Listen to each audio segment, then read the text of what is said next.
Presiden Jokowi menanggapi pernyataan Ketua Umum PKB Muhaimin Iskandar soal penghapusan jabatan gubernur.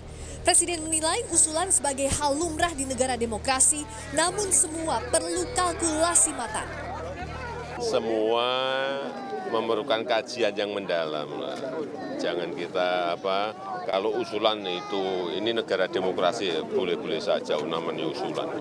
Tapi perlu semuanya kajian, perlu perhitungan, perlu kalkulasi, apakah bisa menjadi lebih efisien atau nanti rentang kontrolnya terlalu jauh dari pusat langsung ke misalnya bupati wali kota kan juga terlalu jauh. Span of control-nya yang harus dihitung semua harus dihitung. Ya.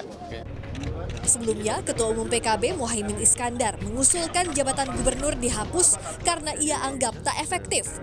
Muhaimin menyebut anggaran untuk pemilihan gubernur atau pilgub besar, namun kewenangan gubernur terbatas.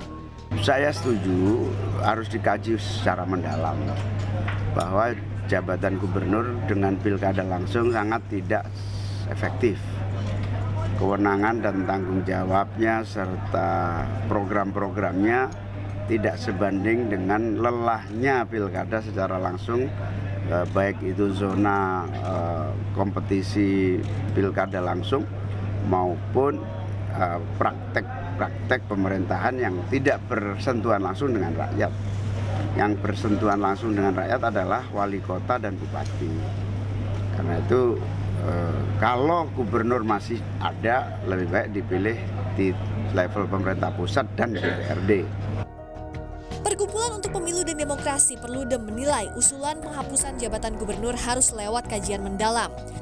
Namun, tak memiliki urgensi di tengah fokus persiapan pemilu serentak 2024. Dari sisi urgensi, jangan lupa, kita di tengah persiapan agenda besar Pilkada Serentak Nasional 2024 yang sudah disepakati secara politik, konsensus politik 27 November 2024.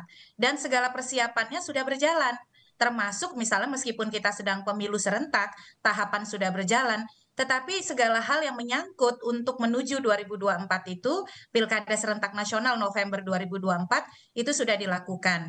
Tentu kita tidak mau mundur ya, justru kalau kita berubah lagi, segala hal misalnya di tengah penjabat yang sedang direkrut dan seterusnya, ini bisa justru menjadi persoalan baru. Masa jabatan dan pemilihan gubernur diatur dalam Undang-Undang Nomor 10 Tahun 2016 tentang perubahan kedua atas Undang-Undang Pemilihan Gubernur, Bupati, dan Wali Kota. Tim Liputan Kompas TV.